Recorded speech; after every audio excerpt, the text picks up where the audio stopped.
I never imagined I'd be starting over at 65 with nothing but an old suitcase and a secondhand coat that didn't quite keep out the cold.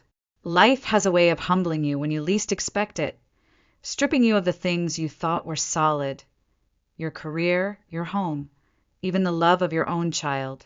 I used to think I was needed, respected even. After all, I had spent over 4 decades in the classroom, shaping young minds, wiping away tears, staying late to rewrite lesson plans, and showing up early to fix the coffee machine no one else would touch. I wasn't just a teacher. I was the woman who remembered birthdays, who kept spare pencils in her drawer, who still mailed handwritten thank you cards. My name was Margaret Hayes, and for 43 years, room 12B was my whole world. That world ended on a rainy Tuesday morning, the kind of day where the clouds feel too low and everything smells like wet pavement and regret. I remember standing in front of the principal's office, my hands still damp from the hallway, thinking I was being called in about the new reading program. But when I walked in and saw Mr. Calhoun, not just the principal, but the district supervisor beside him, I knew. They didn't even sit me down, just handed me an envelope and said the district was moving in a new direction. The words felt like static. My heart thudded in my chest, and all I could think was, I'm not ready. I didn't have a backup plan. I didn't have savings. I wasn't supposed to be done yet.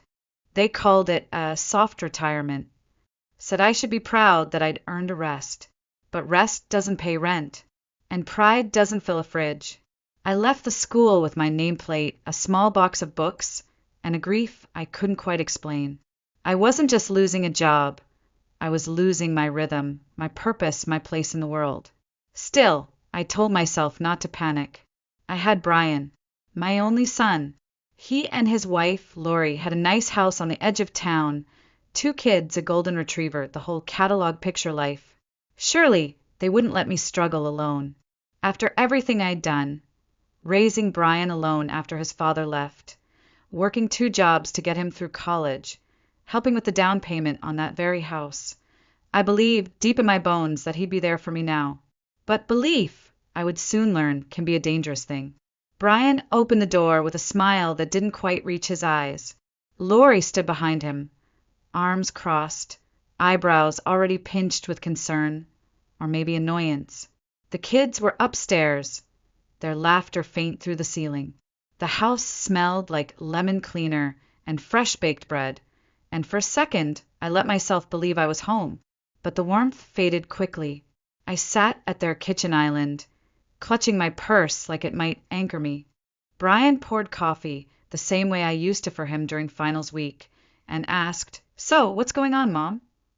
I told him everything. How the district had let me go, how I'd gotten a small severance, but nothing that would last, how I just needed a little time to figure out what came next. I didn't ask for much. Just a couch, maybe a spare room. A few weeks. A place to breathe. Lori didn't say much at first. Just stirred her tea with a slow, repetitive clink. Brian leaned back, exhaling like I dropped a burden into his lap. "It's not that we don't want to help," he began, and already my stomach turned. "It's just the house is kind of tight right now. The kids have their own rooms. Lori's working remotely, and I need the garage for my studio setup. There's not really a space that makes sense." I smiled politely. "The couch is fine. I won't be in the way."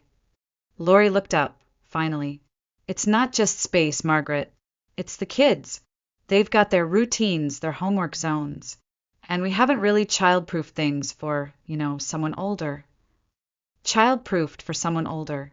The words hit harder than they should have, like I was a hazard, a walking disruption. I looked at Brian, hoping for even a flicker of warmth. Instead, I got silence. "I could help," I offered. "Around the house. With groceries, laundry. I won't be a burden." Brian ran a hand through his hair. "Didn't you save anything for retirement?" I wanted to lie. Wanted to say yes, that I'd planned ahead. But the truth sat heavy in my chest. I'd put everything into him, his college tuition, their first mortgage. even that emergency fund when Lori lost her job a few years back. I had chosen him over and over again, and now there was nothing left. I thought I had more time, I said quietly. Lori stood. Maybe a senior community would be better. Some of them are affordable and they're suited to your needs. My throat closed. I didn't have the money for that. I barely had enough for groceries. Brian looked away. Mom, I just don't know what else we can do right now. That was it. No warmth, no promise to revisit the idea, no hug at the door. Just 2 polite smiles and 1,000 unspoken ways of saying, we don't want you here. They let me stay one night. A mercy. I slept in the guest room, still painted with pastel clouds from when the kids were babies. In the morning, Lori handed me a bag of muffins and a folded blanket, in case it gets cold. Brian walked me to the curb, where my car sat like a reminder of everything I didn't have. He didn't say much. Just, let me know when you get settled, okay? Settled where? I drove away with no destination, no plan, and the quiet ache of realizing that love, real love, should never come with conditions. The RV had been sitting in storage for years, tucked behind my friend Sandra's old barn. It was a 1991 Winnebago with peeling paint and a leak in the skylight. I bought it back when I still believed in road trips and second chances. It smelled like dust, rust, and forgotten plans. But it was mine. I parked it in a lot near the highway, where no one asked questions as long as you paid in cash. At night, I curled up on the built-in bench with my coat pulled tight, listening to the low hum of 18-wheelers groaning past. The thin insulation didn't hold back the cold. My breath fogged the windows. Sometimes I left the radio on just to pretend I wasn't alone. Each morning, I'd wipe the condensation off the windshield and drive aimlessly through town, searching for jobs. I printed out my resume at the library, typed out in Times New Roman, like that would make me look more capable, and walked it into every business with a help wanted sign in the window. A grocery store manager looked me up and down before saying, "We're looking for someone a bit more active. Stocking shelves takes muscle, ma'am." At a motel front desk, the young woman barely glanced at my application before asking if I even knew how to use their booking software. I even offered to clean rooms. She smiled politely and said, "We already have someone, but thank you." The worst was the gas station on 5th and Clover. The owner looked sympathetic, then said, "People don't like being reminded of their mothers when they buy cigarettes." He chuckled like it was a joke. My knees ached after a few hours of walking. I stopped counting how many times I was told, "We'll keep your resume on file." Some didn't even bother lying. I ate peanut butter on crackers most days. The little money I had left went to gas and a gym membership, not to work out, but to shower. I started avoiding mirrors. My skin looked thin, my eyes older than I remembered. I tried calling Brian once. Just once. It went to voicemail. "Hey," I said softly. "Just wanted to hear your voice. I'm okay, just wanted to check in." I hung up before I could say I miss you, before I could beg. He never called back. Lori sent a text a few days later. "Hope you're doing all right. The kids say hi." I stared at the message for a long time. The kids don't have phones. Lori must have typed it herself. I didn't respond. One night, the rain came hard. It slipped through the cracked skylight and soaked the blanket I'd been sleeping under. I sat up, shivering, water dripping down my neck. The mattress was damp. The roof creaked. I pressed my forehead to the cold glass and whispered, "Is this it? Is this where I end?" I had no one left to call. No safety net. Just the hum of the highway and the loneliness of a life that had moved on without me. And just when I thought it couldn't get any darker, my phone rang. It was just past midnight when my phone buzzed on the tiny ledge beside the sink. The screen lit up with a number I didn't recognize, area code I hadn't seen in years. I almost let it go to voicemail. I was tired, soaked to the skin, and the last thing I needed was another spam caller asking about my car warranty. But something in me, a flicker I hadn't felt in weeks, urged me to pick up. "Hello." My voice cracked from disuse. There was a pause. Then a voice, smooth and steady. Is this Margaret Hayes? I hesitated. Yes. Who's calling? My name is Ethan Miller. I'm sorry to call so late. I hope I didn't wake you. Ethan Miller. The name didn't land at first. Then something clicked. A pair of too big glasses. A boy in the back row who never raised his hand, but always turned in perfect essays. I hadn't said his name aloud in over 30 years. Ethan, I asked, my voice barely above a whisper. Ethan, from Ridgeway Elementary. He laughed softly. Yeah, that Ethan. I've been looking for you.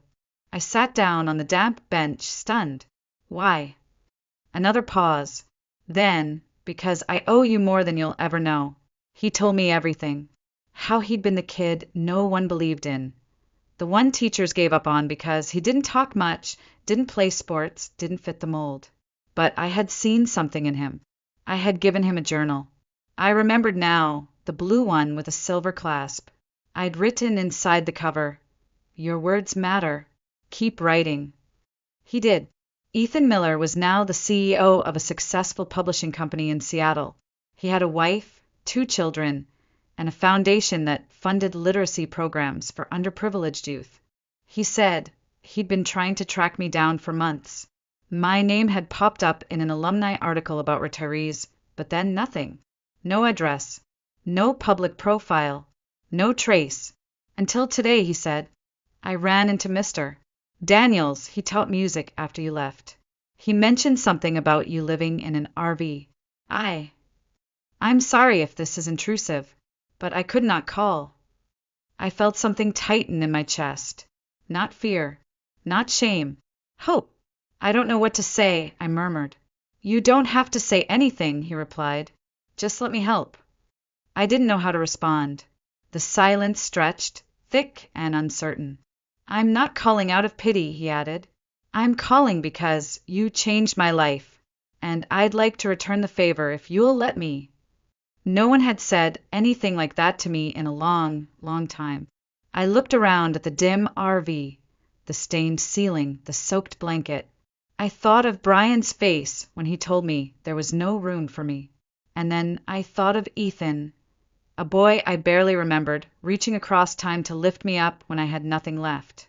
For the first time in weeks, I didn't feel invisible. I'll think about it, I whispered. But thank you, Ethan. Truly. Any time, he said. And Margaret, you were never forgotten. The apartment wasn't flashy. It wasn't perched on a hill or nestled in a luxury high-rise. But it had sunlight, real, warm sunlight that poured through the tall windows every morning and danced across the hardwood floors. The kitchen was small but new, with a little breakfast nook that looked out over the water. The bedroom held a queen-size bed with sheets so soft I cried the first night I laid on them. Ethan had arranged everything. Quietly, respectfully, no fanfare. He wired enough money to cover the deposit and a year of rent. Insisted on helping furnish it. Just the basics, he said. But even the basics felt like a palace after weeks in the cold. I bought groceries for the first time in a month. Real food, fresh eggs, a bag of oranges, whole milk in a glass bottle. I made a pot of stew, the kind I used to cook on snow days when Brian was little, and the smell wrapped around me like a blanket. I started waking up early again, not because I had to, but because I wanted to.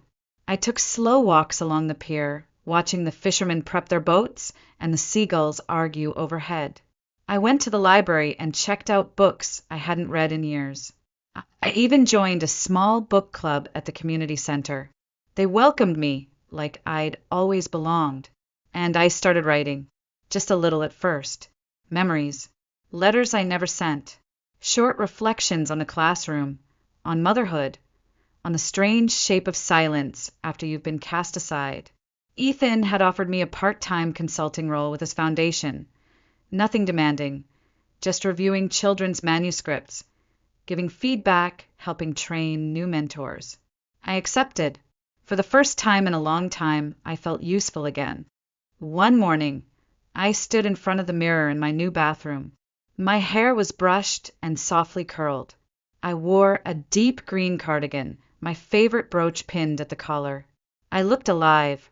I looked like myself, not the woman who had been turned away at her son's door, not the figure hunched in the corner of an RV, shivering under a wet blanket, but Margaret Hayes, teacher, survivor, woman reborn.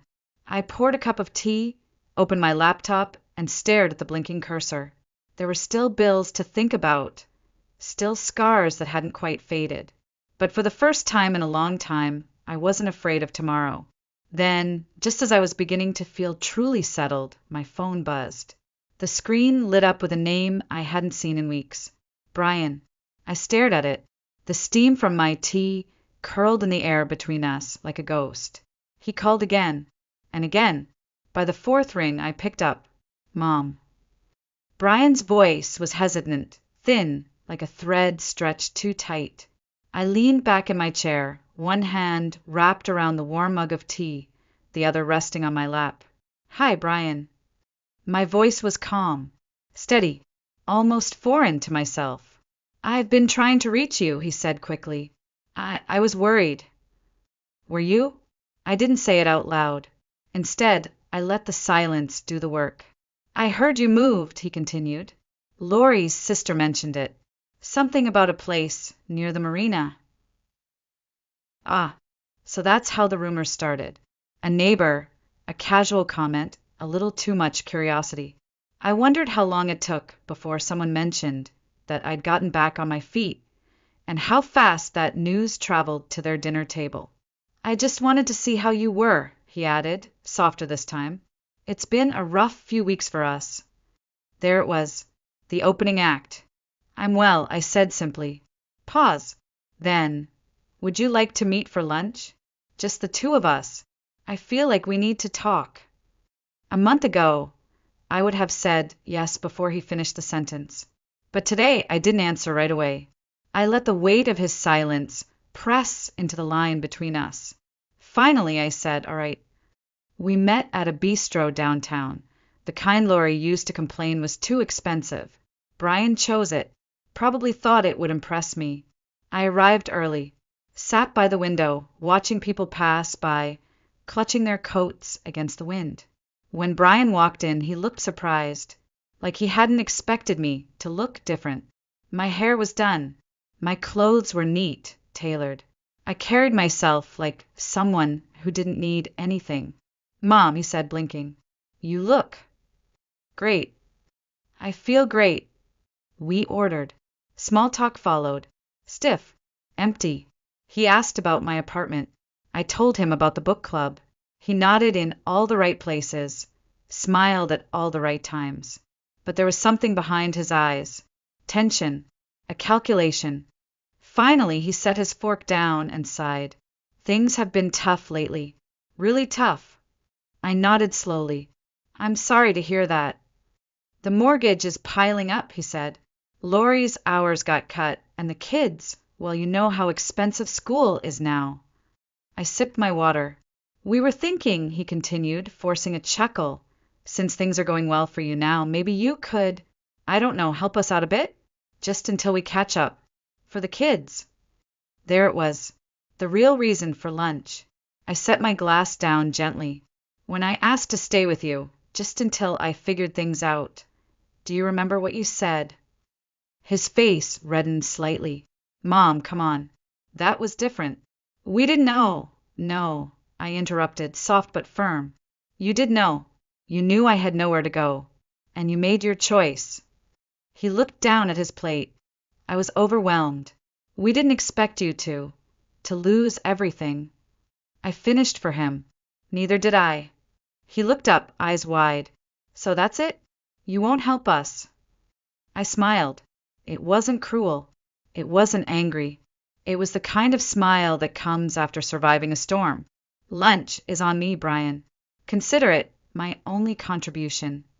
He stared at me, stunned. You can't be serious. You have money now. You're living in a beautiful place. And we're your family.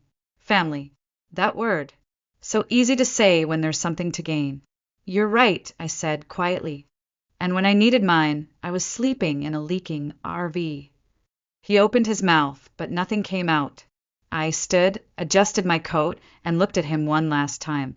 Take care of your kids, Brian. But this time, you'll have to do it without me. Then I walked away. No drama, no tears, no turning back. For the first time in my life, I wasn't the one left behind. The sun spilled across my windows that morning like warm honey. Outside, the ocean moved slow and steady, breathing in and out like it had all the time in the world. I stood barefoot in the kitchen, the smell of coffee drifting through the air, and for the first time in years, I didn't feel like I was late for something. I didn't feel like I was behind or chasing or proving. I was just living. I spent the next few days doing things that had no urgency, no purpose beyond joy. I planted rosemary in a clay pot for the balcony. I bought a second-hand bicycle with a wicker basket and rode it down the path by the dunes. I read poetry out loud in my living room, just for the sound of it. Brian didn't call again. Neither did Lori. And strangely, that didn't hurt anymore. The wound was still there, of course. It always would be. But it had scarred over, tough and quiet. I had grieved what needed to be grieved. And now I was building something new in its place. Ethan visited once, with his wife and 2 kids. We sat out on the patio with lemonade and laughed about the old days. He told me they were naming their new scholarship after me, the Hayes Fund. I didn't cry in front of them. But when they left, I held the note he'd written in my hand for a long time. You gave me my voice when I didn't have one. Now it's your turn to be heard. That night, I opened my laptop again. The cursor blinked on the screen like a pulse. I didn't know what I was writing yet. Maybe a memoir. Maybe just a letter to the woman I used to be. But I knew this much. I would never beg for love again. I would never shrink to make someone else comfortable. And I would never forget what it felt like to stand in the rain with nowhere to go. Because that memory, that ache, was what would keep me grounded. Forgiveness, I realized, isn't always about letting someone back in. Sometimes it's about letting go for yourself. I stood by the window, watching the last light of the day dip beneath the horizon. The world outside was quiet, the kind of quiet that doesn't feel empty but full. Full of possibility, full of peace, full of me.